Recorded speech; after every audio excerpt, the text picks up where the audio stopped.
I'd like to call the order of the regular meeting of the CRA, September 28th, 2023. It's about 4:10. Tracy, please call the roll. Chair Frankel. I'm present. Vice Chair Burns. Here. Deputy Vice Chair Petrolia. Here. Commissioner Boylston. And Commissioner Long. Here. Thank you very much. May we have a motion to approve the agenda, please? So moved. Second. Motion a second. Please call the roll. Vice Chair Burns. Yes. Deputy Vice Chair Petrolia. Yes. Commissioner Boylston. Yes. Commissioner Long. Yes. And Chair Frankel. Yes. Anyone here for public comment? Wait, your 7 minutes is up. My board chair, Marjorie Waldo, 316 Northwest 2nd. My board chair was here for my presentation, Ronnie Jenner. I did not recognize her. I did not say anything, and I just wanted on the record that she supports, and so does my entire board. I've been a nonprofit person for a very long time, pretty much my whole career, and I've never had a board that supports the work of an organization like this one does. So I wanted it on the record that she was here, and wave at her so she knows I'll tell her to watch the video. Okay, so thank you. Thank you. Okay. Thank you. Anyone else from the public wishing to speak? Seeing none, public comments closed. To the consent agenda, any subtractions, additions? Everything look good? Motion to approve. Second. Deputy Vice Chair Petrolia. Yes. Commissioner Boylston.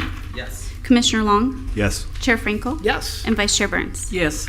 Okay, number 8, old business, we have none, so let's move to item 9A, presentation from the City of Delray Beach Clean and Safe Division. Renee. Right. Thank you. So Renee Jadison, Executive Director, Delray CRA. At our last board meeting, there were some questions that came about our clean and safe funding to the City of Delray Beach. So we've asked the clean and safe team to come and present about what they have been doing for the last year and what is coming up for the next fiscal year. All right. Not sure who's going first, but Who's on first? What's on second? everybody can come up if you'd like.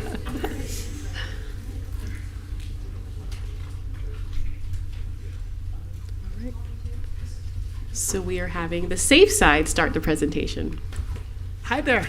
Hello. All right, so I'm gonna go first. All right, hello, good afternoon to the Board of Commissioners and CRA Director. Thank you for having me. I am Lieutenant Danielle Quinn. I'm here to present for our Police Department Clean and Safe Unit. Okay, so our department, our Clean and Safe Unit, we basically patrol from West Atlantic Avenue from I-95 going eastbound into our downtown area all the way to the Intercoastal Waterways.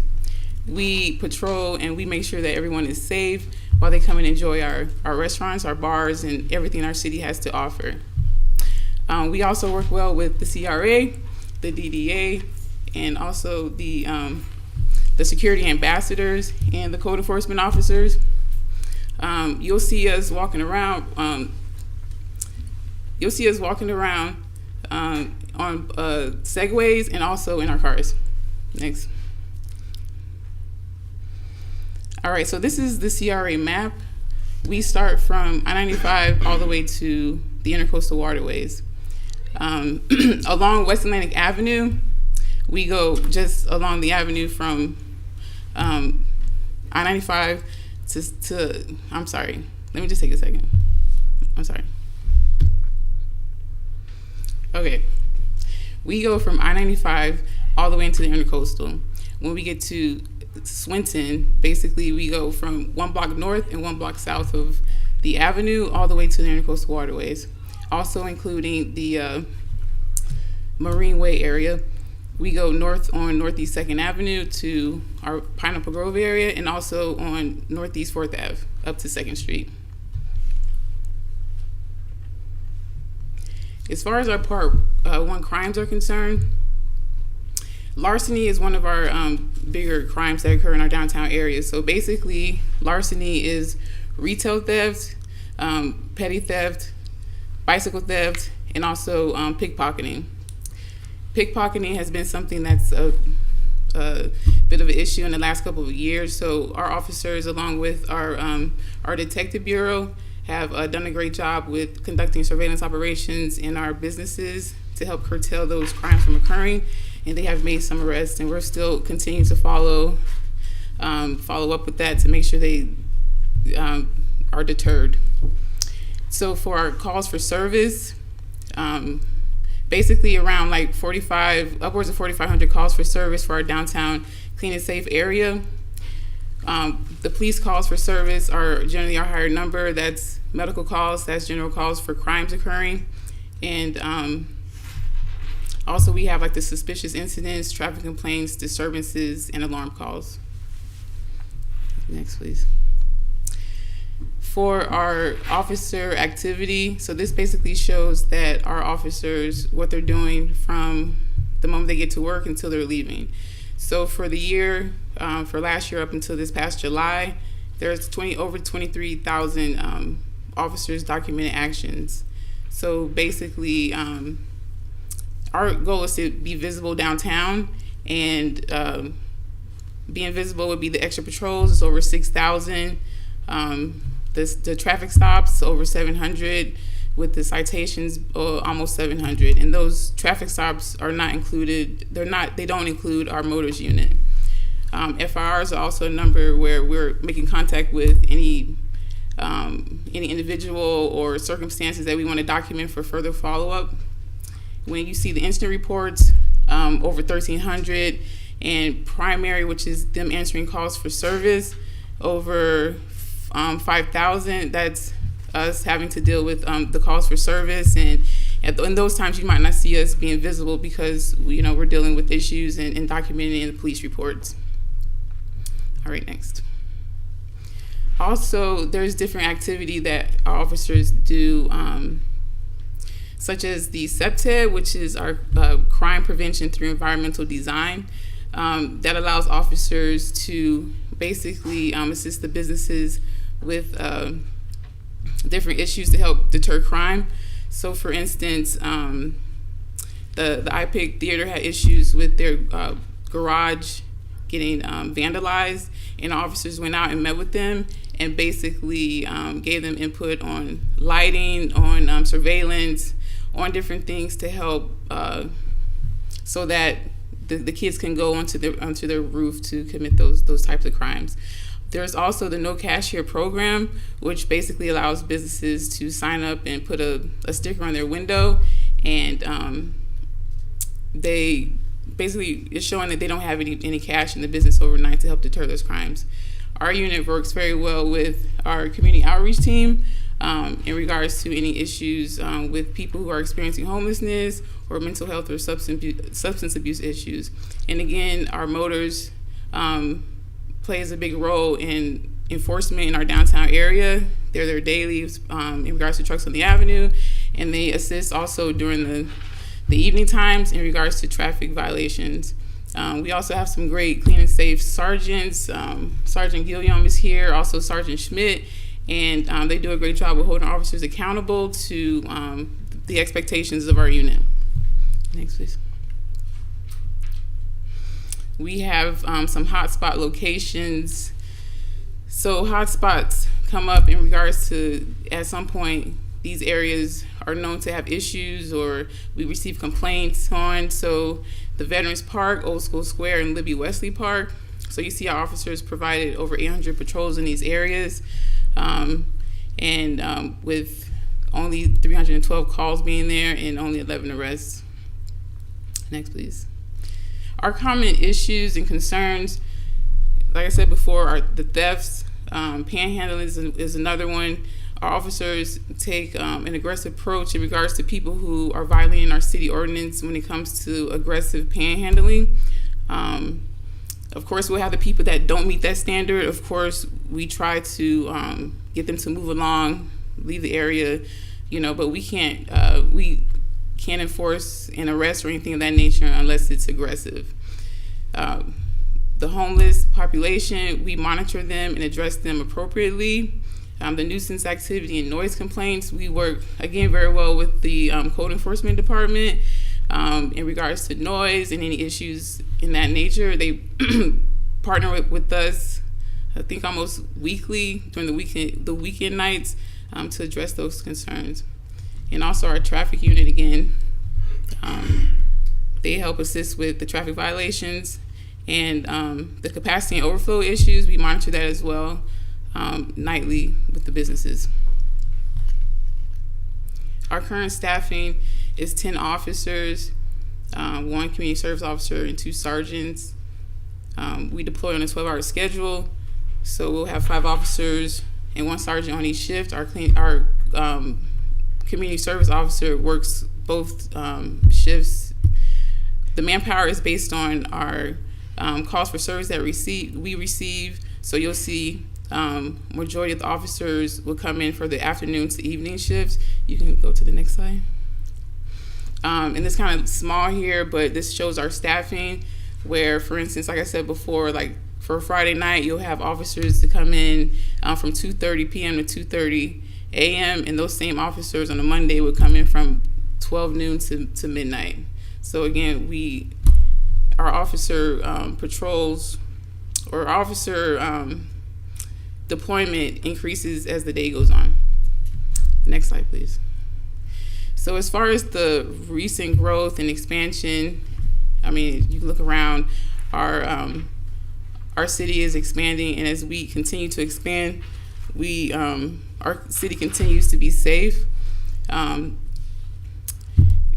downtown, the West Atlantic Avenue walking beat from our police department from years ago started the initiative with dealing with the nuisances that were happening along the avenue. And I mean, I grew up in the city of Delray, and I remember Sunday nights and going and seeing a lot going on that was not safe.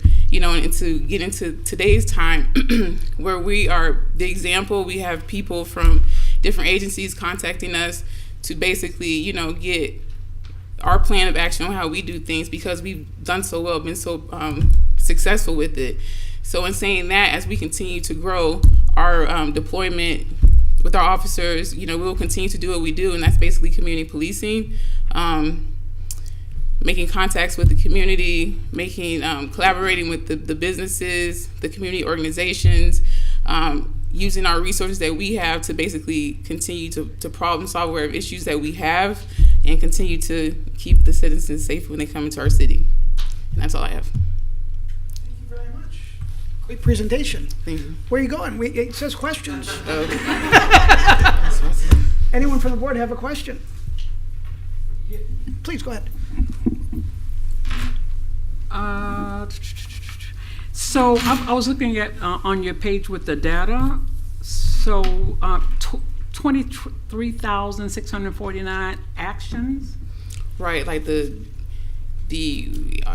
our police department, we have a way to basically everything that an officer does, they document it on the computer. So everything that in our area the officers do, they document on the computer. So over 23,000 incidents or actions as far as being, you know, primary on a police call, being backup, respond to a call, and whatever action they took.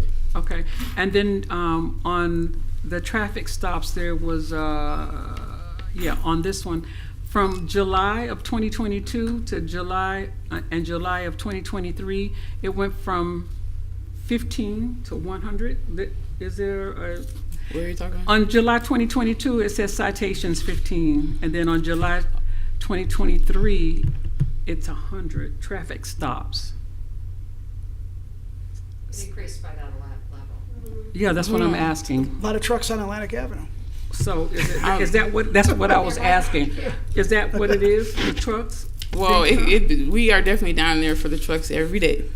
Yes, So, yes, you are. yeah, so I'm not sure. I'm trying to, where are you talking about? No, look at the very first, it says July 2022, go Yeah, over to okay. traffic stops, it says 15. Okay. And then at the bottom, July 2023, it's a 100. Yeah, that's 85 basically, yeah. increase.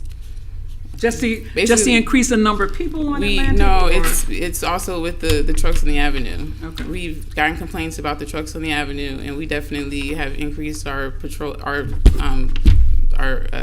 enforcement. Okay. One last question. On the hotspot page, it says extra patrol 875. What is that? What does that number represent? So extra patrols, or when officers basically go to an area and provide security. So we're there basically on a security patrol. So 875 represents Basically 875 times an officer has responded to times. right. Okay, thank you. Thank you. Okay. Ryan? Yep. I don't have any questions in regards to the presentation. I don't have any questions in regards to the presentation. I had an opportunity to sit down with Chief and his team and go through a lot of this information prior. But I guess my question would be to CRA staff is in regards to communicating this program. I think a lot of people don't understand this investment. It's a large investment by the CRA in what really the Clean and Safe program is. I mean, even the name could probably be defined a little bit better, and possibly even a website or a PDF that we would have that can be easily distributed to explain what the program is, because it is a number that's not shrinking, it's only growing, and so I know the value, but we need to make sure that our residents, and certainly our residents in the CRA district, understand the value as well. I think there's some good information in this report as well. I mean, simply just the Clean and Safe area is in the CRA district. I mean, just basic knowledge about the program like that. I think that would be really important moving forward as this budget continues to grow. Okay, will do. Thank you. Pam? Yes, can you put that other screen back up again, the one with all the numbers on it? I just wanted to point something out which I thought was interesting, and my colleagues can probably just take a look at it. If you look at the month of September, it's really interesting if you look at the totals.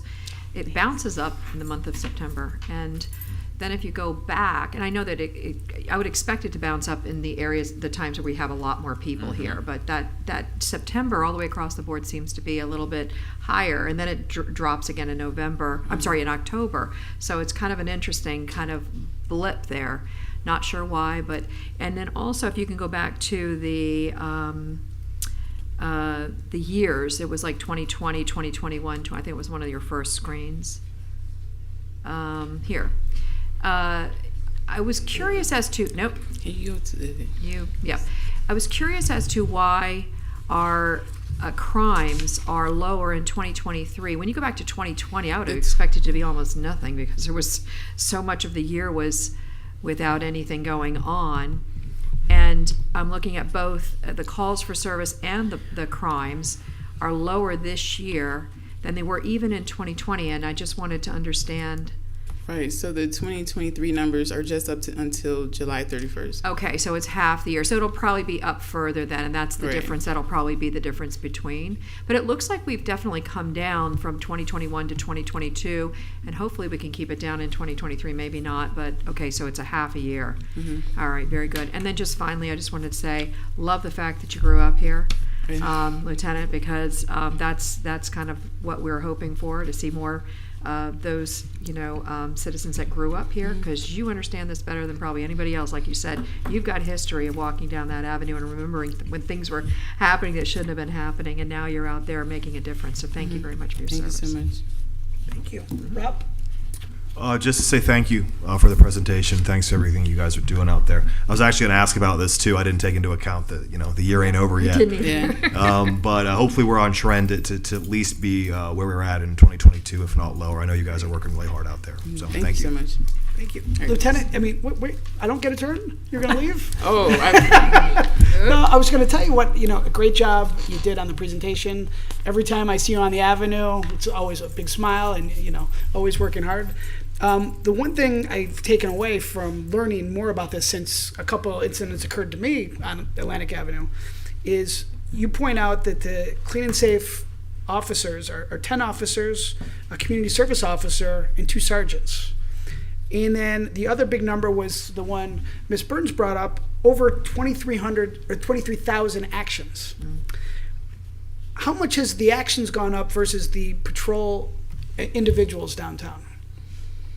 Well, I can say that in 2009, I was downtown as an officer, and it was 2.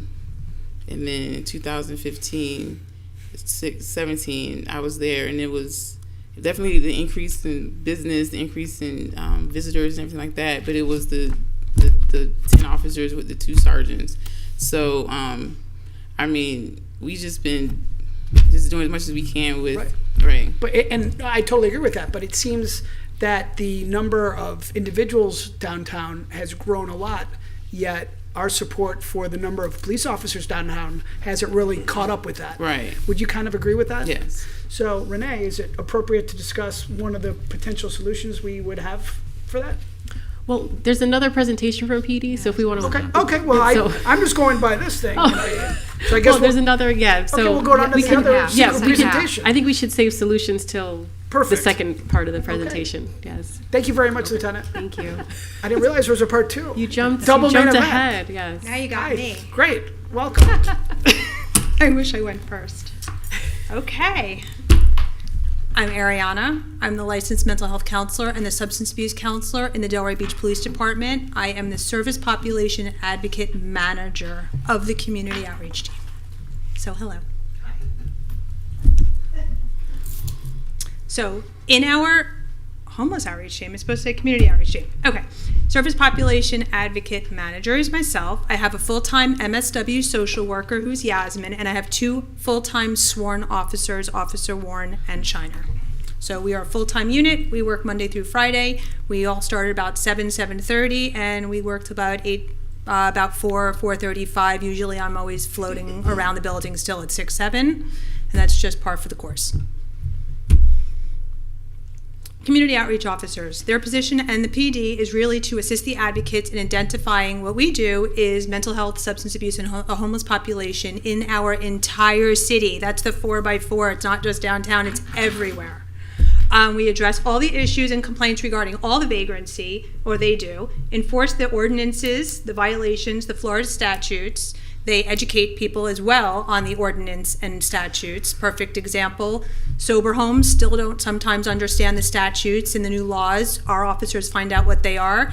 They try to kick somebody out and they're not supposed to. They walk there with the ordinance in hand and say, you can't do this. So that's a perfect example on that side of it. And they provide security to us because we can't be out there really by ourselves because we just never know what someone's going to do. And it's not just homeless, it's anybody out there. Next slide, please. Our position as a service population advocate and the manager, we assist every single family who is a resident in the city of Delray Beach with navigating any resource. And I mean, you call the police department with any social service question, those phone calls gets filtered to us and we navigate it.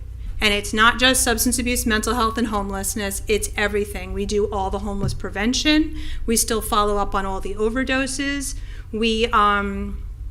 We do all the Baker Act follow-ups. So every single person that's Baker Acted in our city and has a mental health call, we do everything above and beyond to try to reduce those calls for service, get those people those services, drive them to those doctor's appointments, get them their medicines so they don't keep coming back and Baker Acting and going back into the psych hospitals. Same thing with the overdoses. We do exactly the same thing. We offer them resources, try to really prevent them from dying in our city and do whatever we possibly can. And as far as the homeless, we do everything we possibly can to provide resources to people who are residents in the city. Next slide. Diversion, my new favorite word.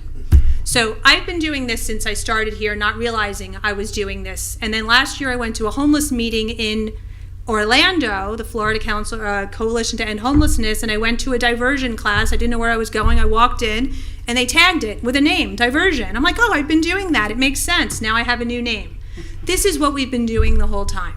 So basically, anytime we come in contact with a single person, we ask them, what's going on? How did you get here? How are you in this situation? And what could we do to help you get out of this situation? Oh, well, I have family in Ohio. Oh, I have a friend in West Palm. Oh, I'm stranded here from Broward County. Oh, I just can't get home. Asking those quick little questions basically about how your current situation is and what your immediate need is basically diverts them out of the whole system and basically gets them back immediately where they need to be. We could do this with bus passes, there's funds out there, whatever we can do to assist somebody to divert them out of the situation instead of burdening the shelter situation. Because the shelters right now, they're closing one, they're opening another one, the beds are scarce. It's almost impossible at this point to really get all of the amount of homeless people that are in Palm Beach County into the small shelter system that we do have. So we use this tactic with everything. It's not just homelessness, substance abuse, mental health as well. Sometimes people really do just, if you ask someone, hey, you know, I was just in this treatment program, I walked out, I made a mistake, where'd you sleep last night? I slept on the street. Well, technically, you're not considered a homeless person. You're a person who kind of just fell out of your treatment program. Can I call the provider? Can I get you back there? Absolutely. This happens all the time. A big part of this is, and this is honestly what we really need to discuss, is that we have 4 major receiving facilities in the city of Delray Beach alone. We are the county provider for substance abuse services at DAF. Every police department and every agency in Palm Beach County who is looking for detox for someone for free drives them and Ubers them to DAF and leaves them there, not knowing if they're going to get admitted into their detox. That's one problem. Second problem, South County Mental Health. Every officer from Palm Beach County will Baker Act their person to South County, leave. They get assessed and released in 24 hours or 10 hours or 6 hours. How are they getting home? They don't have a bus pass. They're sitting on the bench outside on Military Trail trying to figure out now they're stranded in Delray. Then we have Fair Oaks right across the street, the next receiving facility for mental health in Palm Beach County. They're all bringing them down here. They don't want them there, they want them here. It's easier, just bring them to Delray. Make a Mariana's problem. So we have bus passes. We just give them back, go back home, go back to Belle Glade, go back to Lake Worth, go back to West Palm, because they're abandoning them and making them stranded here in our city. And now we can talk about the healthcare district. They just moved across the street. They built this beautiful facility. It's the free healthcare in Palm Beach County. Anyone who's on publicly funded Social Security, homeless in Palm Beach County gets free healthcare at the healthcare district. You have 4 major situations in the city. It's not just people coming for homeless services. It's all of these people. And it's almost like they're lucky if they cross our path, because then at least we can say, you know what? Let's get you back. They don't want to be here. Half of them are not even homeless. They're in the shelter. They're couch surfing. They live somewhere. They're seniors. They missed their bus. So we're doing the best we possibly can, but that's a huge problem. And that is a big draw to our city. So I just wanted to put that out there. Next slide. Oh, yes. Part of our job is keeping the community informed of all services that are provided. Not just the Caring Kitchen lunch and shower truck and all these things that we do, but all throughout Palm Beach County. I attend every single meeting in Palm Beach County in relation to housing, mental health, and substance abuse. I am infiltrated. I am on every Zoom. I am in meetings all day long because I'm hearing about the resources. We're utilizing everything. We're tapping into everything. When we have our task force meeting on Wednesdays, we bring every resource that provides any resource to our citizens in Delray Beach to that meeting so we could talk about what we're doing openly and freely. So we try to keep people abreast of what's going on. We're honest with them. We're open with them. We have something. We don't have something. It's shut down. Like, we just have to tell them. But we don't advertise this to the world. We don't tell everybody, oh, come to Delray Beach. We have all these services. This is for the residents of Delray Beach only. I work for the city. I'm invested in keeping the city the way we all want to keep the city. So I don't want, random people just floating around the city all the time. I have to do what I have to do as well. So I'm here to keep the people of our city safe and provide services to the people of our city. Next slide. Point in time. Point in time once a year. HUD has a requirement. We have to go out and count homeless people. I make this a game and a challenge. I want to find the most homeless people I possibly can. Every other city wants to hide their homelessness. I don't want to do it. I want to be honest. I want to be transparent, just like we were with the overdoses. We had an overdose problem. We were honest. We were transparent. And guess what? Our overdoses are half of the rest of the counties because we said we had a problem. We came up with a solution, and it's working. Same thing with the homelessness. These are our numbers. I didn't really count 18 through 20 of how many people actually placed in the shelter. It wasn't until 21 that I started tracking that meticulously. So when we did the point in time, these are our numbers on the left, the 81. We placed 71 placements in shelter. And I don't mean that's one single person. A person could have gone there 2 or 3 times because a homeless person experiencing homeless, right? We have mental health problems. We have substance abuse problems. They cycle through the system. They go in, they go out, they go in, they go out. So I wrote it as placements because it's a better way to be honest and understanding. Same in 2022, we had 94. This year, we're literally half of where we've been for the last 2 years because of the shelter bed in this space. Wow. When they opened up the annex, we had almost triple the amount of shelter space. But now they've titrated back on that shelter space. So homelessness grew 32% in our county, and the shelter beds went down almost 40%. Wow. So the county has a problem, but we're doing everything in our possible power to manage what we have in our city. And by doing that is getting out, knowing every single person, who they are, where they came from, what does your history look like, what could we do for you? We are there on top of you. We know what's going on, and they know that as well. The second they want services, I fly right in there and I get them to the hospital, I get them in treatment, we get them in the shelter. Like, we have the ability to do that, where other cities may not have that. That's why other cities come down here and ask us to help them. So far this year, it says placed 11 in housing. We just got another couple. We do the homeless prevention, and that's a whole other piece of it. So the clinician that we hired full-time, I put her in Lake Delray like twice a month, 3 times a month. She just sits there and prevents homelessness for all those seniors that are sitting there that could barely pay their bills. Social Security, they're getting $900 up, maybe some of them are getting $300 a month. We do LIHEAP. I actually just calculated her number. As of today, she did 45 LIHEAP applications and saved our residents $62,000. And she does all their budgeting. And we do this for anybody who calls us. If anybody calls and says, I'm at risk for being homeless, we'll do anything we possibly can, only for our residents. I will give you the resource to call your people in your city to do the same thing that we're doing. And if we can't find one, we will. But I'm not doing that for everybody. Mm-hmm. Next slide, please. All right, so basically these are all the agencies that we really work with. I'm sure there's more, but these are the ones I could think of. I think I have the healthcare district twice, and I apologize. But that's pretty much, these are like, this is just off basically where agencies. Next, please. All right, and the Delray model. So other cities come to me all the time. They want me to come to their city. They want to use this model. And what I tell them all the time is, when I first got hired, I had to really kind of look at Delray through a microscope, and what does this city look like? I want to be able to look at this city and say, all right, these are our problems at the moment, but that's ever changing. Life is changing, COVID happened, substance abuse is high, now mental health is high, homelessness is increased, and you have to go with the flow and be proactive and see what's coming. So Riviera Beach has come to me, they want me to help. I help their homeless outreach officer.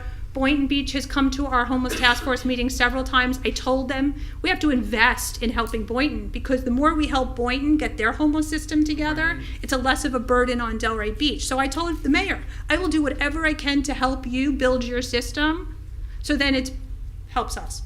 And West Palm Beach has, the DDA has me coming there in 3 weeks to sit with their entire DDA to talk to them about what we do in Delray, because they want to somehow figure out a system to make their situation better. But the truth of it is Delray is its own little system. It's this, what works here may not work in every other city because they have bigger problems. Any questions? Sure, I'm sure. I'm very passionate. Thank you. You're very welcome. And if I missed anything, please, I will go hope you anywhere didn't, because you want to provided a go. lot of information. I did. You certainly did. Open up to the board for their comments. I'll start. Sure, please. Well, first of all, I just want to say, you know, Ariana, you are a beacon of light in our city, and thank you so much for what you have pretty much designed, built, and are now managing. And you're doing an excellent job, and it reflects in the numbers. And something I didn't hear you say, but I saw it and read it, and I think that maybe everybody else did, but I'm going to say it because it's really important. You know, the homeless population across the county grew 32%. Mm-hmm. In Delray Beach, it grew 5%. Yes. And that's with the 4 institutions that you basically brought up, where people are dumping, I shouldn't say dumping, but bringing and leaving, individuals that are going to end up in Delray Beach if they don't have a place to go.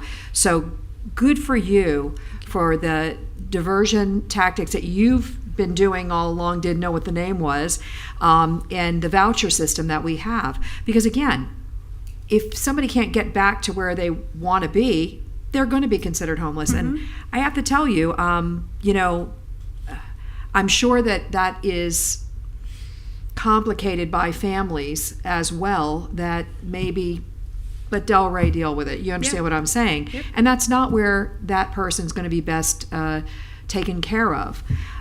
So one of the questions that I did have, because I hear you talking about how our services are for our residents. Yes. How do you determine who's a resident in the homeless population to serve and who's just here coming in and you know, kind of making Delray their business, but not necessarily, you know, our resident? How do you determine I have that? a couple of tactics. Okay. The first thing is our team makes ourselves present at the Caring Kitchen lunch every single day. No matter what, wherever we're doing in the city, we get together for that hour. We take the names. So I sit there with a clipboard, or Yasmin, even Matt and Shiner have done it. They'll get the names, first name and last name, and if we don't recognize them, hey, where are you? We have the nicest approach. Where are you from? Where'd you come from? You're new here. So that's I've how never seen you they're today. telling you. So today, even I actually took today's on purpose. We had 73 people at lunch today. For the first time ever, as I was going through the line, and I would say out of 73 people, I knew the first and last name of 70 of those people. Wow. 3 of them were construction workers from across from the library. 20 people of that group self-identified as being homeless. Only 20. And I knew those 20. The others were all couch surfing, live in houses, drove up in their cars for food because they were just hungry. Because we got to remember, Caring Kitchen Lunch is homeless and hungry. So it's not just homeless individuals. So 20 people self-identified to me, who I also knew in the city, were homeless from the 4 corners. What was it? What I was going to ask what? Oh, no, I'm asking how do you determine? So that's how. So yeah. So we ask questions. So you ask the one- questions yeah, and they so tell one you, la- I'm I lost from myself. Boynton. But one lady, I said, where are you from? She's like, West Palm Beach. I said, well, why are you here eating? And she's like, because they're starving me up there. Very dramatic. And I'm like, oh, okay. And I just walked away. I'm like, I'm not going to engage and be like, hey, here we have all these. She doesn't know about the shower truck. She doesn't know about any of the other services. Come get your lunch. Maybe you came. I forgot about the courthouse. The courthouse is the 5th situation. Because people are coming here from the county, going to the courthouse, and then they float into the library for lunch as well, and then they leave. So I forgot about that. But so that's how we do it. That's one tactic. Basically being nice to people, having conversations, and asking questions. Don't offer the shower truck, because the shower truck is not open to anyone who does not have a Delray Beach ID or mail, or we know. Of our homeless population that we know, our homeless population that we work with on a daily basis and also who shower, these are residents of Delray Beach. These people have been here 2, 3, 4, 5 years. Some of them are grandchildren and great-grandchildren and have been living here their entire lives. So we know who are Delray Beach people. If they show you an ID from any other city, we check the system in Palm Beach County because I have access to the whole entire homeless system. And if I see they were at St. Anne's and they were in Boca Changing Lives, I say, you can't cross-utilize all these. You're draining our services. You need to go back to where you came from and use the services where you're supposed to use your services. Right. The officers do run them because we will not shower or help anybody who technically has a warrant and is a fugitive of the law. So a lot of people were like, sorry. Like we had a couple who used to be in Delray who's living in an encampment in Lake Worth and sent their friends down. We're like, sorry, gotta go. This is only for our Delray Beach people. We want to keep them clean and showered because one day they're going to say, I'm ready to go get a job or I'm ready to go get help. And that's what we do. Fantastic. And Sorry, then that was just a long finally, answer. I appreciate that because I didn't understand how, just Yes. someone walking in off the street, we would be able to tell Yeah. that. And then the second thing I just wanted to say and mention, your program, I think, is so positive and it's getting legs out there that I believe FAU is down now even just kind of Yes, they're following doing a and doing whole research project on us. a research project on it to be able to create a template for other cities to be able to use. Whether or not it works for other cities, you're right, it may or may not, but a small town like ours, it works very well. It could actually work elsewhere. And so good for you. I mean, you're on the map and rightfully so. Thank you for everything you do in your service. you. Thank you, Rob, please. I find myself saying a lot tonight, but thank you for everything that you do. We actually just gave an award yesterday morning at the Kiwanis Club to Yasmin for all the work she's doing through the YHEAP program. really unbelievable. And your diversion tactics are not only efficient, but they're compassionate, and it really makes me proud to hear that other cities are looking to our police department for an example. I'm just really, really proud of our police department, and thank you for all the hard work that you and your team do, and thanks for making us look good. Thank you. Thank you. Please. Yes, I would just like to say thank you for all you do. I had the pleasure of attending your homeless task force meeting last week, and was just impressed and felt good about seeing all of the resources that you had sitting at the table, and see that you handling this very well, and that our numbers are down to 100. I mean, it's impressive that you know each and every one by name, know what clothes they're wearing, and thank you for the work that you do. Thank you. I think what's so impressive, my time on the DDA, we went to so many downtowns and downtown conferences and heard the same thing. It's every city is challenged with that, and everyone's looking for a solution, like the solution that they could put in place. And I think what you've really pointed out, it's dozens and dozens of solutions that are always changing every single day, Yep. which makes it a lot harder. Everyone wants to just, hey, how do I fix it? And actually, when you hear about a city that says, aha, I do have the solution, they're the ones that are back a year or two later going, we grew our population, right? It actually didn't work. And so it's just this ever-changing, and thank you for putting up there all the partners that help out. And it's twice as long as I thought it was. And it's probably longer that I missed it. Right. So and thank you for that. And I think it's really important to balance. Yes, we want to help other cities, and actually helping those other cities helps us. But at the same time, I think those cities that have had solutions, the reason they grew their population is because they went out and talked about it a lot and accepted a lot of accolades for it and patted themselves on the back, and word gets out and the homeless population actually ends up growing because of those resources. And I think you are really, really intentional about who gets what level of resources in our city, which is probably why we haven't seen the growth that other cities have seen in our county. So, I mean, it's just everything you said is just so intentional and so well thought out. So, thank you. Very impressive. And thank you for me as well. It was a great presentation, very informative, learned a lot. My question would be this. I didn't even think about South County, the healthcare district, the courthouse, all these county properties and facilities. What does the county kick in for the manpower, the hours that you put in, the services you provide, the bus tickets we purchase or you purchase, the department purchases? It's got to be thousands of dollars in hours, if Millions of hours of work put in for everybody else's job. Right. Yes. What, does the county contribute at all? You know what? They give me, how I take their contribution is I know I need something, I could pick up that phone and call them. My motto here amongst our community of who we work with, and I say it at all the meetings, Delray Beach is our sandbox. And if you don't play nice in the sandbox, you can go back to your silo in your city and provide services to the people who you want to.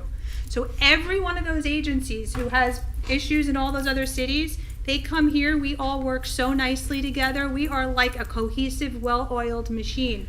We call the hot team, they're here 2 days a week. They assess anybody, they sit at the table with everybody. Say if you're homeless and you want to get off the streets, every one of those county agencies, we have the healthcare district comes to the shower truck, so there's your one agency. We have Rebel Recovery come, they provide, and that's through Seth Ben and the managing entity, technically through DCF. They come and provide services, and so does the hot team. So by giving back and providing us the resources to our people and not slamming the door and saying, no, we're full, that's their payment to us. And that's how I look at it.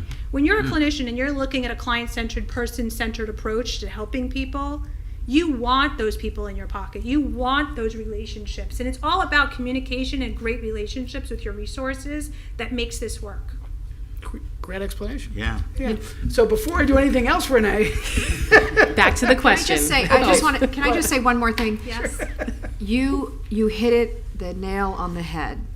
you are working with Yes. and not against. Right. And that's what's causing you to be able to get the services that you need through those resources and not be burdened with the growing population in one area like in Delray Beach. So, kudos to you for recognizing that instead of siloing off and saying, hey, unless you're going to pay me, we're not. This is a back and forth street. We're all governmental agencies, and it's working, obviously. We need to count our blessings here. You've done a great job, and I look to you for that, especially. So thank you again. Thank you. Great, thank you. Renee, please. Back to the question. Okay. So thank you for our police side for giving both presentations. So the question came up about increasing the clean and safe policing force because we have had the same number of officers. So over the last few weeks, we've had individual meetings with the commissioners and members of the police department and the city manager's office. And that is a solution that we did come up with to possibly help, not just with the homelessness. I think it's the two presentations combined. There's just an increased amount of people, not just the homeless situation. It's the entire downtown situation. So I am going to be in conversations with the chief about adding more officers potentially. We'll have to see what the cost is, and that could be accomplished through a budget amendment if it's something that's open to the board. But it is something that we think might help. Great. Right? Sounds good. Was there anything else we need to discuss on this item? Well, the clean side has a presentation Okay, as well. you didn't put that in the back. Clean and safe. The clean department. Clean is up, yes. Hi there. Thank you. Welcome. Good afternoon, CRA board members, CRA staff. Henry Thompson, Clean and Safe Administrator.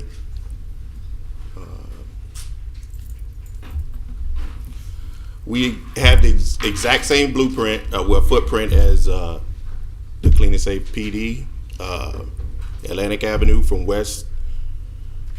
northwest southwest 12th Avenue to A1A, one block north and south, northwest 5th Avenue to 2nd Street, northeast 2nd Avenue to 4th Street, northeast 4th Street, and northeast 4th Avenue to northeast 2nd Street. The next couple slides I'll be getting into is actually the three components to my maintenance team. First component is general maintenance. Prior to fiscal year 2022-23, the CRA board approved funding for an additional 5 general maintenance workers, and I want to thank you guys for that because it really helped us out in the downtown area versus just five general maintenance workers at the time trying to clean that entire footprint. So it was very helpful, and thank you for that. Litter abatement, litter abatement, landscape maintenance and enhancements, garbage receptacle maintenance, graffiti and sticker removal, assesses special event footprints to ensure thorough litter removal and landscape maintenance are completed. Next slide.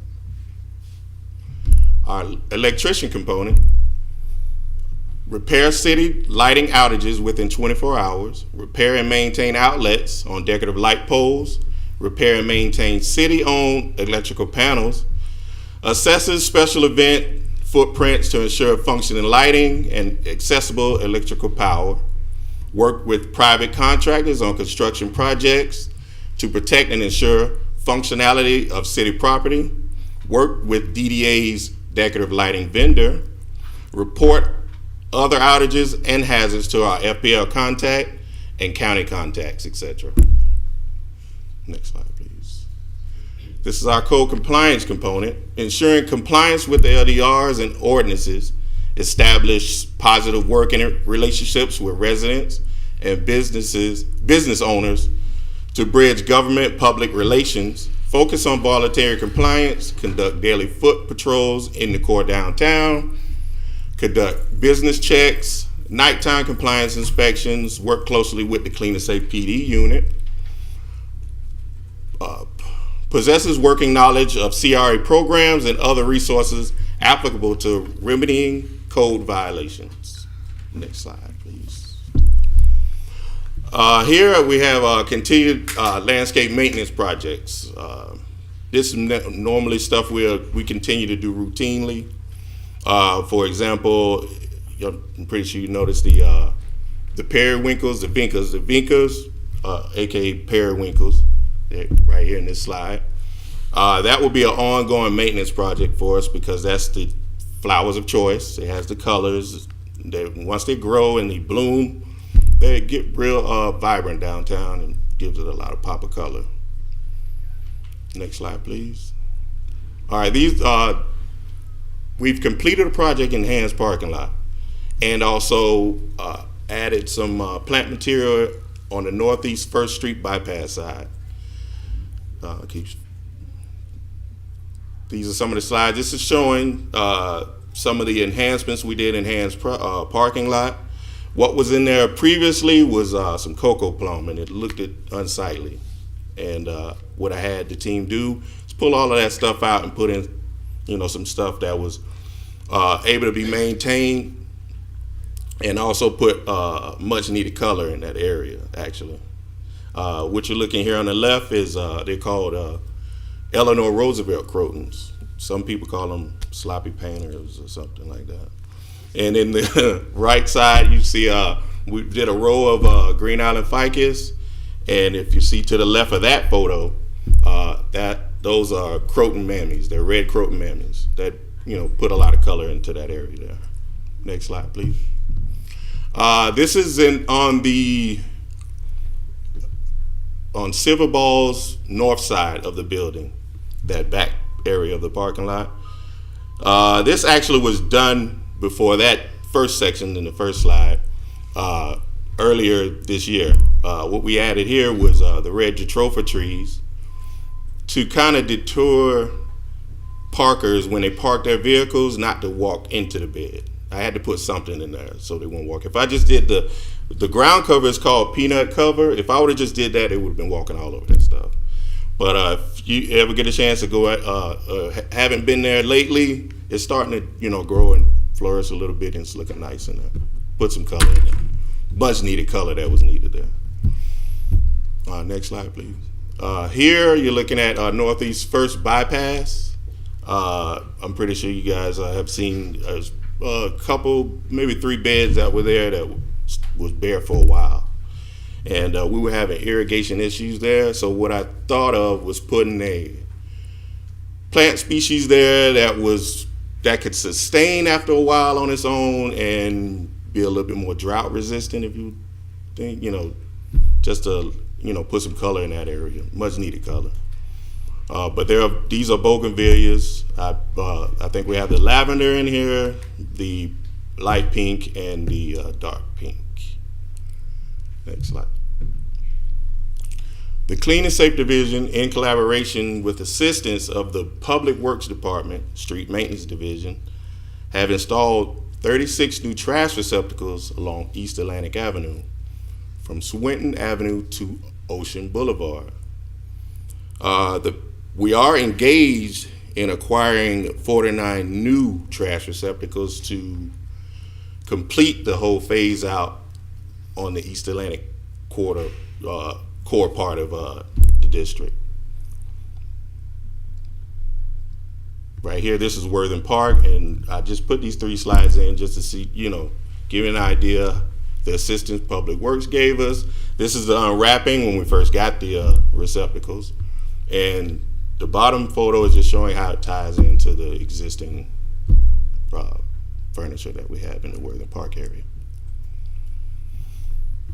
Other initiatives and accomplishments: monthly pressure cleaning of main sidewalks, monthly rodent prevention services, cigarette waste collection and recycling. We are partnered with a company called TerraCycle, in which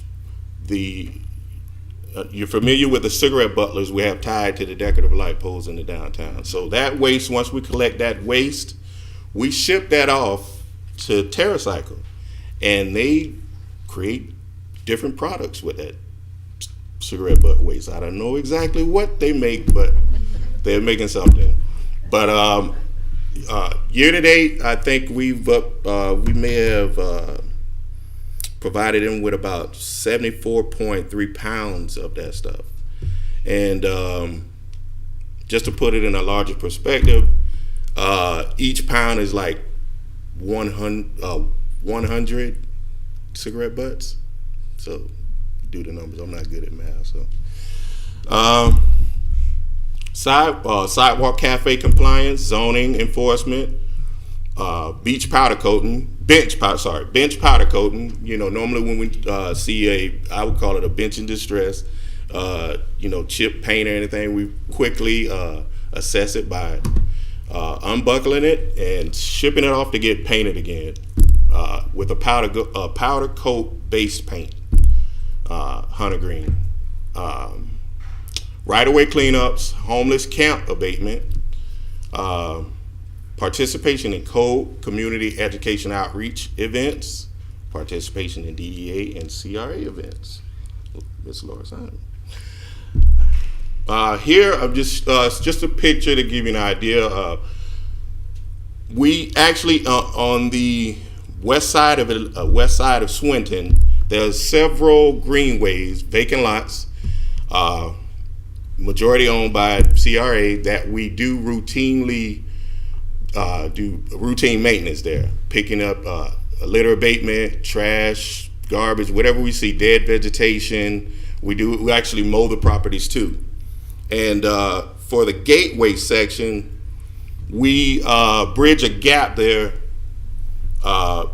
in between visits with the vendor that usually does the maintenance for the gateway area. And what I mean by that is I'm thinking they come like every 30 days. So in between then, we're doing litter abatement, trash removal, dead vegetation until they visit that area again to manicure it. I don't have the question slide, but questions? You don't need a slide for that. Yeah. Ryan, do you have any questions? I do. In any department with any program, there's opportunity. Mm-hmm. Where do you see opportunity for improvement in the clean part of our clean and safety program? We can start, I would say, be honest with you, right now our schedule is from 4:30 to 5 in the afternoon, which is, you know, a pretty big part of the day. We understand this type of activity goes on through the night. So what we have to supplement for that is our code officers, which is normally one guy at night. Uh-huh. So when we see overflown garbage cans, that's his task for the night, you know, when he should be honestly focusing more on the businesses, you know, code compliance. I don't know, maybe it's something to look at in the future, or maybe try to find a team for the night, you know. It's manpower. Manpower for the night. So Great question. you know, It's couple always bodies. and I'm glad to hear you say that. It's always manpower, especially when it comes to maintenance across our city. But you being very specific in regards to our nighttime economy, and it not just waiting till the morning at 4:30 when everyone comes in. Which our team does a fantastic job, because you go out there early in the morning, you go out to breakfast, you go to the gym, you can't even Spotless. Yeah, we do a really great job. The other thing that I would add, and this is not necessarily on your plate, but I think there's so much opportunity for the CRA, the city, and the private sector to work together in regards to our alleys and our dumpsters. There are way too many dumpsters that are not enclosed, and I love that you took care of that one parking lot, but that parking lot has just a bunch of random dumpsters sitting around, and I know it's an issue that we have to work on together with the private sector. Yeah, we looked into that once before, and I think it's because of I guess it's being so old. You know, a lot of things wouldn't really require back then to have like enclosures and stuff. So we're gonna figure that one Yeah, out. But I we can really figure that out, appreciate your thoughts on the nighttime. Thank you. Great questions. Ms. Burns. Yes, I just wanted to, you mentioned there were five, you asked for 5 additional, so there were, you started with 5? So now there's 10? 10. Okay. 10 general maintenance workers. Okay. Yep. Was that it? That's it. Great, thank you. Please. All right, so I want to thank you, Mr. Thompson, for what you're doing, and also that I love that you are focused on the plant life. That makes the whole area feel better. when you walk into a city and you see that they're taking care of their foliage and planting the annuals on an annual basis instead of whatever's left over from previous years, it really makes a difference. It uplifts the whole area, and I appreciate that, because I know that that's something that from the dais, there's been over the last decade that I've been up here, people have always said that that's something that we should be doing better across our town, and definitely making a difference by adding that color. Thank you for that. Thank you. Thank you. Mr. Robert Long. Just thank you for everything you and your team are doing to really keep our city looking pristine and making us look good up here. And I'd be very open to having that discussion at some point about getting you some night shift folks. I think that's a really good idea. Thank you. Oh, please, go ahead. So, in one area you planted Bougainvillea. That northeast first bypass right here. Yeah, I love the colors, but that's brown. That's dangerous. Well, So- we have it in other locations. We have it on Northeast Second also. So, is it to keep people out of it? To keep people out of that area, because it definitely will. It's a good detour. Oh, okay. Yeah. All right. Walking Good across all detour the new method to keep from plantains. trampling plants. Yeah. I mean, that's. Ooh. I don't think they should be walking I through plant planted beds it anyway. on my window just for that reason, to keep people out. I put them everywhere. That's right. Well, I also am appreciative of what you do. I, as someone who walks Atlantic Avenue from here down to the beach, I have seen the clean crew out there a lot more, and the gentlemen that you hired, they're out there every day. Oh yeah. But the takeaway that, obviously Mr. Long and Mr. Boylston brought up is nighttime, because that's particularly Thursday, Friday, Saturday nights. That's really where I think the city has an issue. And to the credit of your team, the morning, it looks like no one was here. Yeah. I mean, they do a great job. So, I would be certainly interested if there's possibilities to add some assistance. But I'm not going to move on, because I'm sure it's your turn now. I don't have anything, actually. That's it? That's it. We're done? That's it. Okay. Well, thank you very much. Appreciate it. You guys have a great day. Learned a lot. Great presentations. 9B. Let's go to 9B. We have a budget to adopt. We do, yes. Thank you for indulging the presentations from the Clean and Safe team. I think every year we have different things that come up, whether it's clean or safe, and the city and our staff are always very responsive to make sure that we're addressing these things right away. So we wanted to have those presentations before the budget so that we are comfortable with the $4 million investment. It is a lot of money, so I wanted to make sure we had a good understanding of what we were paying for, and I think that the Clean and Safe team did that. So thank you both. All right. So Gina will briefly go through some of the numbers in our budget, just as an overview. We didn't have a lot of changes since the last time we had the budget presentation at our last meeting. Mm-hmm. Just one change for our Curry Commons restroom, but everything else pretty much stayed the same. So Gina will... Just the CIP project section. Pull picture. Mike, please. Mike. Yes. I'm having winning problems too, so just bear with me. From the previous budget that we presented, sorry, I can't talk any louder.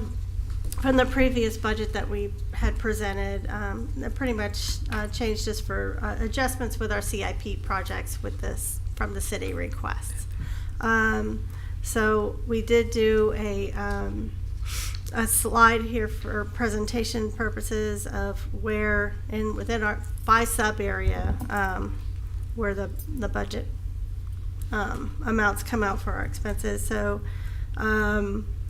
where the largest being the northwest neighborhoods, and that's primarily the $40 million that we budgeted for Pompey Park that we set aside for that. The beach district, we have at $75,000, and then the central core is almost $2.8 million, and the West Atlantic is $15.9 million, which a lot of that comes from the Northwest 600 and 800 block projects, the majority from that, and then. Sub-area 5 is the North Federal Highway, which is just under $500,000, as well as the Seacrest Del Ida area.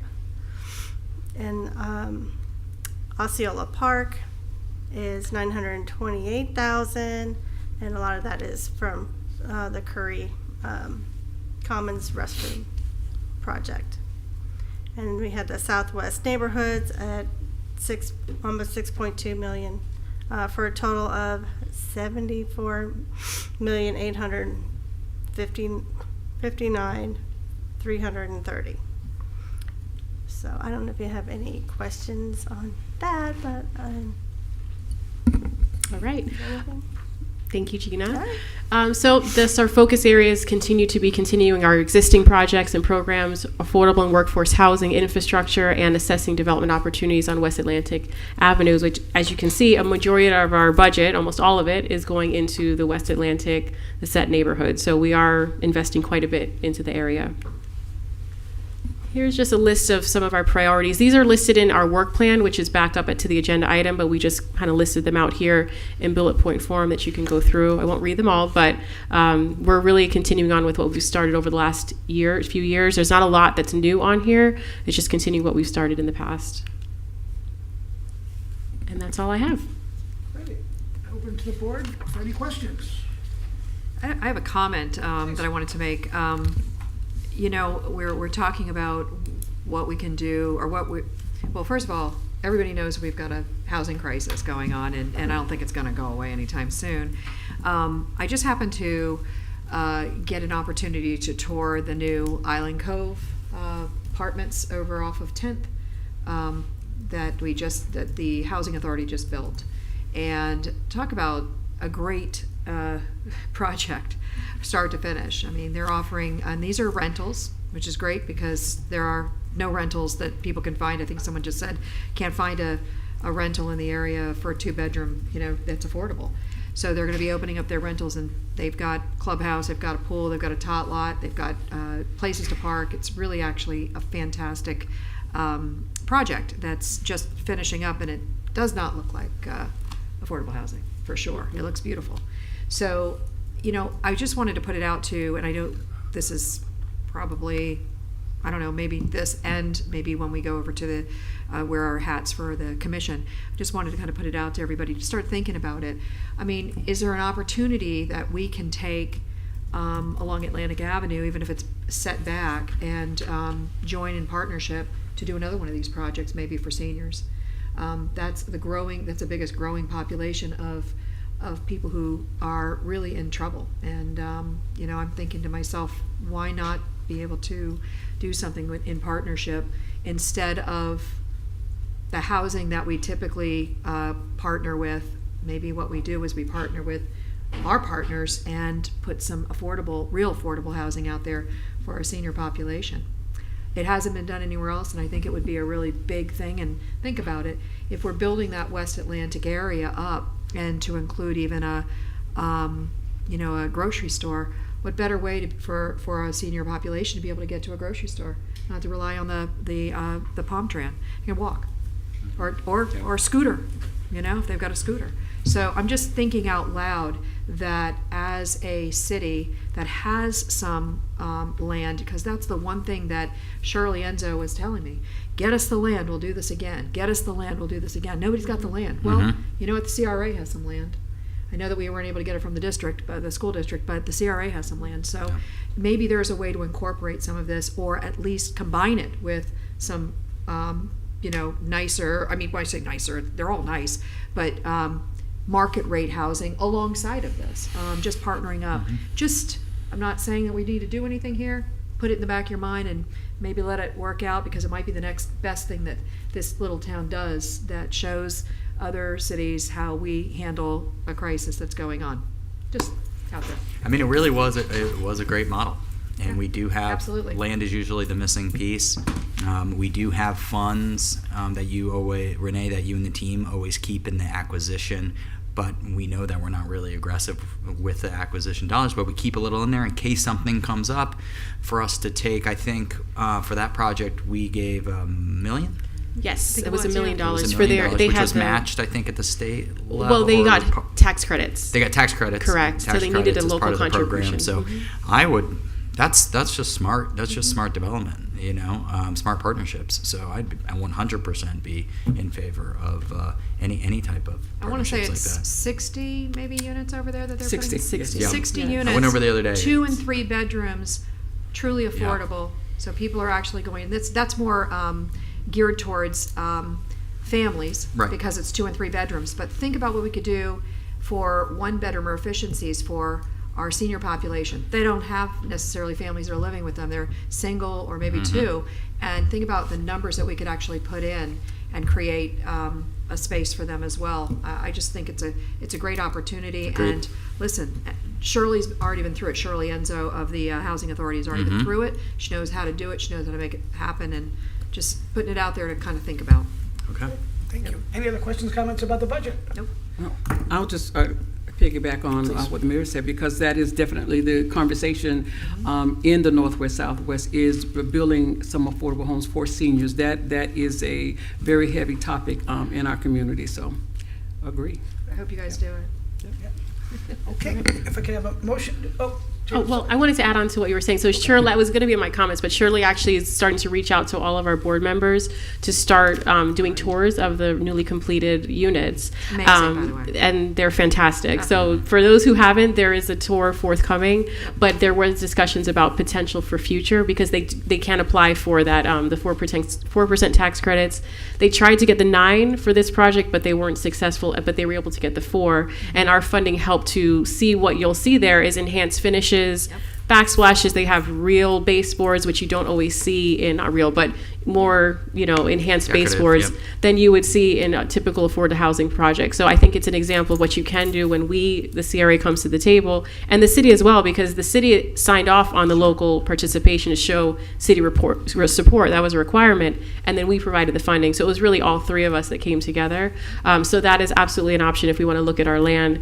We have the money that we can try to do something else, and there are other requests for applications that are coming out, I think this year actually, that Shirley mentioned is a possibility for us. So that might be too fast for our timeline, but you never know. I know we're talking about West Atlantic in the coming weeks, so maybe this could be part of the discussion. If we want to incorporate some of that with the Housing Authority, we could look into that. Fantastic. All And right. anybody who's going on tour, don't do what I did. Dress nice, because they take pictures. I just went over there. Anyway, you'll see them. Okay, if there's nothing else, entertain a motion to approve the budget. So moved. Second. Commissioner Boylston, Yes. Commissioner Long, Yes. Chair Frankel, Yes. Vice Chair Burns, Yes. and Deputy Vice Chair Petrolia. Yes. Great, thank you very much. Item 9C. Right. Renee, you're going to Yes, tell us about the again. green market. I am, yeah. Well, congratulations. This is our first budget together, so yes. Okay, so green market. There have been discussions recently about the location of the green market. We have had the green market in the front of the Cornell Museum, and part of the center there we have 2 stars where we have a food court, and then the front is where we have most of the event. And this happened a few years back when we were able to use that, or it was open to possibly use the front lawn. We requested that to the city, and we were able to do so. But more recently, there's been conversations. I believe at the last DDA board meeting, there was pretty large discussion about location of the green market. Move it, don't move it, but it's a CRA program, so I wanted us to have that discussion about where it's located. To be clear, it's a city-sponsored event. Well, too. exactly, and that was the other thing too. So it is added as a city event now, so technically the city can determine where the green market will be, but I figured we should talk about it where our board would like to see it if we want to have any shifts or move. I've spoken with Laura, I've spoken with Sam, I've spoken to everybody about this topic, but I want to get our board's input on the location. So I'll just go through a couple of things that we were looking at. One thing to consider is the Christmas tree. So part of the reason that we moved to the front was because the Christmas tree footprint grew much larger than it was before. The carousel got larger, which is great. I think it shows the growth in our city, but it also made it a little difficult for the green market to kind of wrap around the tree, which is why we moved to the front grounds a few years back. Then the summer market was at the tennis center. During COVID, we moved it into Old School Square, into the park, because we didn't have enough space to do social distancing at the tennis center. So in doing that, it was very unsuccessful to start in that area, and we requested to move it to the front. So then we were having both the summer and the winter in the front grounds. But I think the grass was getting a little more use than it was typically used to. It's very shaded, so there were issues with the grass not growing and looking as great as it should. So this year, will be our 28th year for the Winter Green Market. We've requested for CTAC to have the event back at the front lawn and then into the center area, and the same footprint for the summer. And then I, heard some comments at the DDA board meeting about moving it or not having it there, which is why we're here. So there's just the whole grounds area. One thing that I discussed with the possibility of Sam is moving it by the pavilion, maybe into the Swinton area. We could shift and have multiple footprints, but this is just something to consider if we don't want to have it on the front all the time.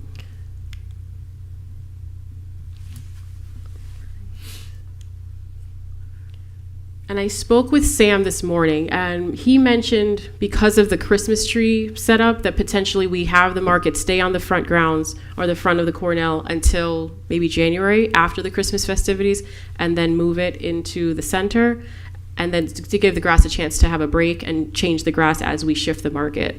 So just wanted to hear what the board's thoughts were. I'd like to jump in. Mayor, I know this was a hot topic for you years ago. And I was in support of moving in a direction where the front of Cornell is not treated like an event space. Yeah. And that it was taken care of all year long, and there wasn't a need to continuously replace the grass out there. I brought this up to Renee, it just feels like one of those things where we keep delaying it. The pandemic was obviously a very, Sure.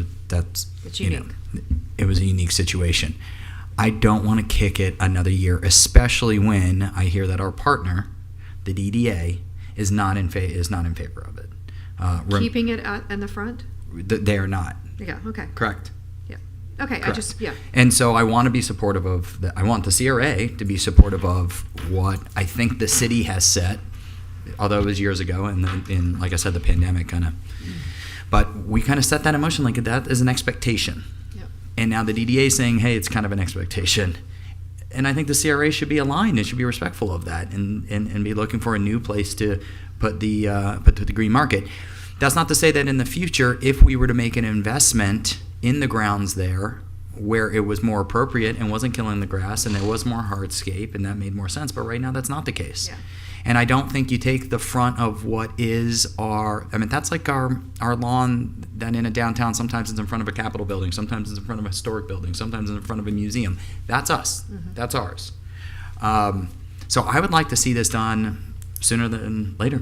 I really would. Supported 100%, and I'll tell you, that was an initiative by, I think, the previous mayor, Glickstein, who said that it just didn't look right to have all the tents and everything in the front there, and also that the grass has a very hard time growing back because of the shade, which we understood. So the place languished and looked horrible when the tents aren't there, because obviously when you pull those tents out, the grass starts to die.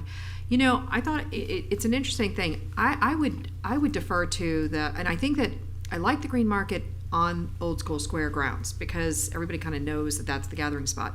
Not sure why we can't do it where it's always been done. Maybe it's because it's too hot. I'm not sure. But regardless, we've got so much space across Old School Square that we can shift it and we can kind of make it so that the grass itself isn't going to be abused by moving it around. And maybe that's what we do. Maybe, while the tree is there, it is in the front, or it's over maybe behind over by the field house. There's a large space there. Wrapping it around, you could possibly do that. Going back and forth from in front of the pavilion to Swinton, straight through the covered areas. You've got that incredible amount of space too.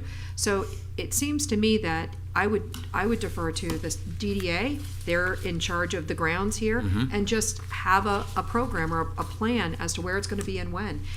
Everybody who goes to Old School Square is going to find it if it's there. They don't have to go looking for it at the tennis center or someplace else. As long as it's on these grounds, I say let them program it where it should be going. Because I do realize that the team has mentioned to me. I mean, you've got the parking there. You've got the dumpsters there. You've got, obviously, police that are comfortable with the safety and the traffic. And so it's And it's a central point. it's a central point. It shouldn't be on that front lawn. The DDA has their plans for that. The city has their expectations for that front lawn. So again, I would like to see this done as soon as possible, and we get creative with the DDA's input. I think, also Sam at Parks and Rec, he had chimed in about possibly dates, because I don't think the center would be ready, prepared for us to start opening on October 21st because of the Christmas tree setup. That's why he was suggesting to do it after the Christmas tree is kind of finishing down. So, but if you're saying not to wait till January, then I can go back to Sam, but I think that Sam's input should also Well, the other play thing I was into it as informed well. is that we're not replacing the grass right now, correct? Well, Sam told me that Sam there's a said there's- contract, October 10th is when the contract for sod is getting approved. So I don't know when the sod is going to be replaced, but there is going to be a contract to replace the sod. So, It'd be redundant to do it before. right, exactly. It wouldn't be, if we were going to during stay the there, season. right. And now it's sitting there the entire season looking just like it does, if not worse, if we continue to let this be on it. And then in March or April or May, it's scheduled to have. But here's the thing. The side isn't the Green Market's fault. I see the ambassadors in their golf carts driving past it, and other people in their golf carts driving on the lawn. There's art shows in there. So if we want to have a policy of no festivals, no art shows, no nothing in front of the museum, make it apply to everyone. You can't just pick the Green Market or this event, whatever. If you no, you can't have separate rules. I don't believe. I disagree. If you want to allow Del Rey Affair once a year to activate that front area, I think that's okay. The Green Market is every single Saturday all through season, and now actually it ran through summer. Okay, good. So how many people go to the Green Market versus the Del Rey Affair? Well, And I agree it's one weekend. But what do you think? 300,000 go to the Del Rey Affair? I think Del Rey Affair is more like 200,000? 100. I don't know, but It's okay. a big number, Yeah. right? So how many people go to the Green Market? So you're getting a lot of people one weekend versus the Green Market versus 30 weeks or however long it is. My point is this. It's just as damaging for the Green Market as it is the Del Rey Affair or the other art festivals. I don't agree at all. I think it can recover from Yeah. a one-day use, heavy usage versus every single week having those tents on top of it Absolutely. and people walking. It's just from my perspective, there's plenty of space on the grounds. Yeah. Let the DDA figure out where it should be, and that's where we do it. But is it the DDA or the city or the CRA? Well, I mean, maybe in I think it's conjunction with the city, It's the city, and the yeah. DDA, because the city's in charge of the grounds, and the city. I'm sorry, the DDA is in charge of the grounds, and it is it's a city, sponsored event. But there's plenty of places to go without just putting it in the front of the museum. And like you said, it is our front yard Yes. to our city. The city hall is in our front yard. Nobody comes down first. Right. Everybody passes that. Everybody entering, they look over and it looks like heck, and you know what I'm saying? So I agree. I think, and one of the other things that Mayor Glickstein brought up, as I recall, and I took pictures because I saw it all the time, the trucks and everything that were crunching all of the All the time. Putting their merchandise and everything. Absolutely, but they were driving the trucks through on the sidewalk, and everything's all cracked up there because you've got these heavyweight trucks that are picking up their belongings and putting them back, and it was so disrespectful. No question. That's what I felt like. I was so upset to watch that happening because I thought to myself, that's so disrespectful. It's kind of like we came out here one time. I don't remember what we were having. Maybe it was the parade. The entire front of our lawn up here. Well, it was full parked with cars. And I thought to myself, who does that? Yeah. Who just drives on someone's yard and parks a car? It just really hurt my heart because I would never do that. It's like going to someone's house and just driving right up on their yard to get close to their front door.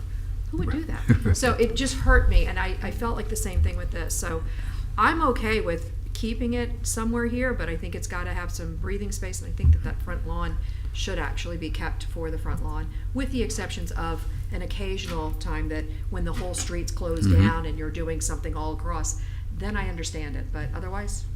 Renee? Well, I had a comment just about the driving. So the Green Market, we were told basically and not to drive on the grass or the ground. So we haven't in probably 3 years. Other events may do so, The city but does still. We don't. I mean, I have to say that I've seen it. So Okay. where there's weather issues and we oh, make exceptions because maybe it's raining, or I've seen it. well, not in the front. I should correct that. So this On the area side. on the right here in the middle, that's the only area that we're able to drive on, but not the side, the front. Or you're saying on this side. I've seen cars Oh, yeah. in that area Yeah, oh, there, yeah. definitely. I have to. Yep. We'll have to check because Okay. we hand cart. We actually usually Mm-hmm. park in the roundabout and then we hand cart through. So if they are driving there, then we'll address that. But I'm not aware of it. So You have something? Yeah, so I saw a note on that first slide that CTAC recommended, CTAC approved letter stated that we cannot use the center grounds. yes. So there was a CTAC meeting in June. I'm not sure, we weren't invited to the meeting, so we don't know all what happened. We received minutes from the meeting, but there was a comment that the city would not allow us to use the center grounds. So that's something that I've spoken to Sam about getting clarification, because I believe we were first using the front and then we had like a food court kind of where that start area is into the back. So there was a comment in the letter saying that we can't use that area. So again, though, I think Sam is... Do we know why? I think because the market kind of shifted into that area a little bit more where we were supposed to just be in the front. So for some reason, there was a restriction put on this year's application to not use that area. So that's also why I wanted to have this good discussion with our board, just to get clarification, because the market's coming up in less than a month and we don't have a location or a direct plan, and we have about 70, almost 68 vendors that we're To be trying fair, organize. I've brought this up with staff before, and I brought it up when the DDA brought it up in the spring. Well, yes, and I Okay. sent emails basically saying with Laura, if we want to have a meeting with the city staff, and I guess those meetings are just happening now, but when we had our application, it went to CTAC in June, saying that this was okay, and then when there was the comments at the DDA meeting, I said, well, maybe we should have a discussion, because I've kind of just been talking around to different people and not getting a specific answer, so that's why I'm coming here now to try and figure this out. Okay, so, yeah, I think the grounds are big enough to have the market there, and I would support what Sam suggested of alternating and, so that you don't use, but I also support if you're not gonna have not have anything on the front lawn, and just let the other parts of that grounds be used for activities. Right, So, I think that's the direction, is to try and somehow get it more to the front, because we looked at it, we can do it in that center amphitheater area through the breezeway onto the Swinton side. So I think from when I spoke to Sam, it was like if we were going to damage two lawns, we don't really want to do that either. So it's coming up with a solution where there's more TLC done. Sam mentioned that they can overseed when we're not there, which I don't believe is being done right now. But they can do more in the intermediary to make sure that the grass looks better than it does. But we're looking at using the amphitheater area, breezeway, into Swinton. It's just a matter of when that starts. And I guess he was saying after the Christmas tree, just because there's so much activities happening there during the Christmas scene, to throw us in the middle, and the activities in the tree area have gotten larger.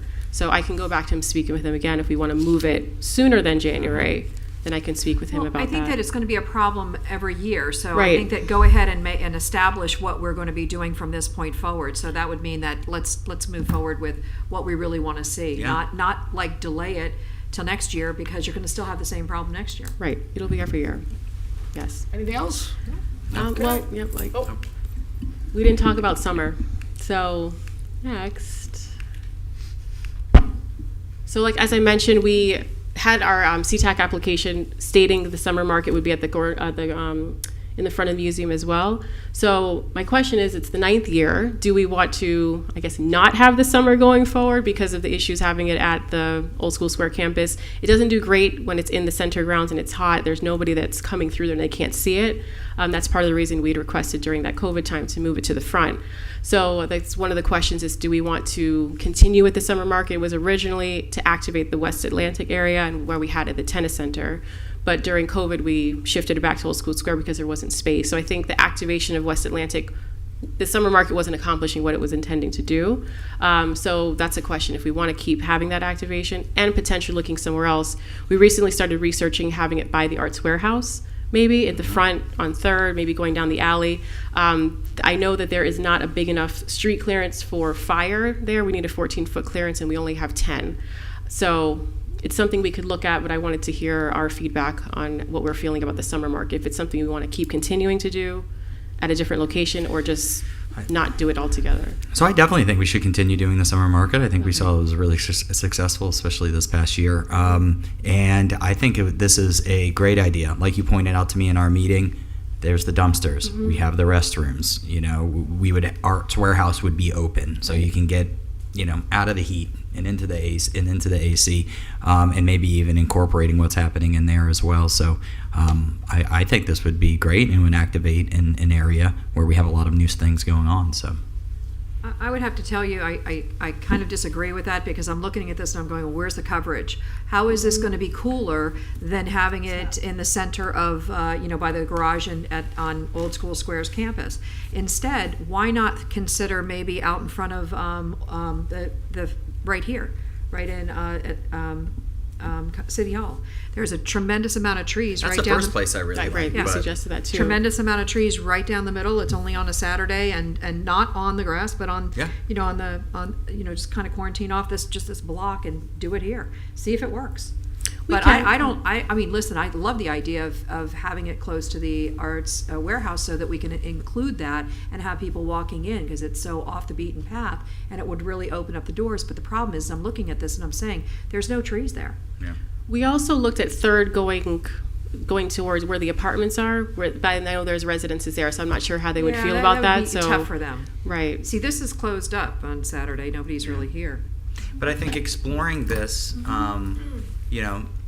was a good idea. Yeah. Maybe there's other activations, art things that we could be doing in season. Right. Now that you In have the kind of evening. identified, hey, we got a little bit of space here. We can do things. Yeah, and in the evening maybe when it's cooler. But that was the first spot that I was really excited about. Was out here. Staff said there was maybe some concerns, so they explored this. But if we can make it work out here, there's a ton of just so shade. It trees, makes yeah, sense. trees. Again, we have the city resources. We have the dumpsters. That's We have right. the community restrooms. Got everything you need. I could see Same that thing. for the summer. Renee, one thing, Yes.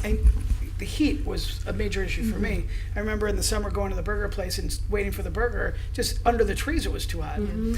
One thing I noticed that West Palm does, they do their green market by night. So maybe a little bit Oh, cooler. maybe evening. Is that In something? look the at that. summer? Yeah. Is well, that what they do? I don't know if they do it in the summer, for sure in the summer, but they might do it year round. No, year round. Their green market. Is Okay, not- well, No, Thursday nights they do it at night. they have for an sure. huge award-winning green market. It's Gotcha. So maybe not a Saturday, but maybe a weeknight too. If they're doing it on a Thursday night, and it's Thursday very nights. successful, and it's in the evening, maybe we ought to consider something like that, just to be able to bring people down to the downtown That's interesting. during the summer. We can look at that too. Yeah. I like the idea of doing it maybe in the evening, and then you can have it anywhere. Right. Yeah. I think we're the only green market that's open, or one of the only in the county during the summertime. Yeah. Since everyone else closes up for the summer. But the vendors come out. I mean, they would stay open longer if we had more availability for them to be here. So But you could do we it can where look at you're options. talking There's a little time about to right explore that here. one. Yeah, we have would- time. Exactly. I Yeah. was gonna say right Yeah. here you could do it at night. Right. Or in the evening. We can look into it. I think the clearance issue is the same here. There's not a 14-foot clearance for the. Oh, gotcha. So that's also a consideration, is when you go to the street, you have to have 14 feet. So we'll look into it. There's time. I just wanted to hear our thoughts on continuing on with it, if it's something we want to do, and finding another location outside of the Old School Square campus. Great, very Sounds good. like there is. Moving on. All right. Number 10, other business, comments by the executive director. I'll be quick. Okay. So, well, first, before we go here, I just wanted to mention this is our last meeting potentially with Dolores here. I know she's already left for the day. I was trying to say thank you to her because we don't have an October meeting scheduled now. I think we might try to schedule a special meeting if we need one, but I just wanted to say thank you to her wherever she is for all of her support to the CRA. We'll be at the conference in Jacksonville when her retirement party is happening, but just wanted to say for me personally, I really appreciate all the help she's given me since I've been here and to the CRA. Amazing. Yes, she is. Really quickly, we participated in the Florida Housing Coalition Conference this year. A couple of our board members attended. It was a great time. We presented on a panel about CRA and housing with Lake Worth CRA and also Fort Myers. So thank you to those who attended. Also, we'll be participating in National Night Out, October 3rd from 6 to 9 p.m. at Old School Square. And our next CRA social, we've had 2 so far. They've been pretty successful. The next one will be at 98 Northwest 5th Avenue at 5:30. And this one is going to be a little more robust than our last. We didn't have quite a program for the others, but this one we wanted to have specifically before we have the October 17th joint workshop with the city and the CRA to talk about West Atlantic development. So this social will be to talk about our budget that we just passed, but also a way for our community members to engage with us about future redevelopment projects, what you feel on West Atlantic Avenue. So we're setting it up with booths or kind of like stations where you can go around and look at a block on West Atlantic and give us your feedback. So not totally a presentation style, although we'll have that capability in case we need to have a presentation, but we wanted to just do more of like a individual workshop with the community members. So I hope a lot of people come out and share their opinions, because I've heard that people want to be heard before we have the joint workshop on the 17th. So this is the opportunity to do so. And next is Crafted on the Avenue. We started this last year to activate the Libby Wesley Plaza on West Atlantic. As we're getting our development going on West Atlantic, we wanted to have this in advance of some of the construction project that will hopefully happening soon on West Atlantic. And we started the Redevelopment Advisory Committee about a month ago, so we are still accepting applications.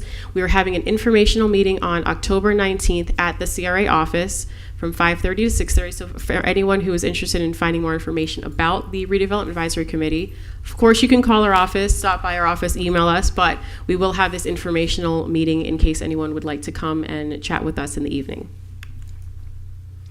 And next month, we'll be participating in the Florida Redevelopment Association Conference at Sawgrass Marriott up by Jacksonville, and we'll be presenting on 2 panels, one about livable communities, about mobility, and also on hot legal topics. And I think some of our board members will be there to participate in the conference.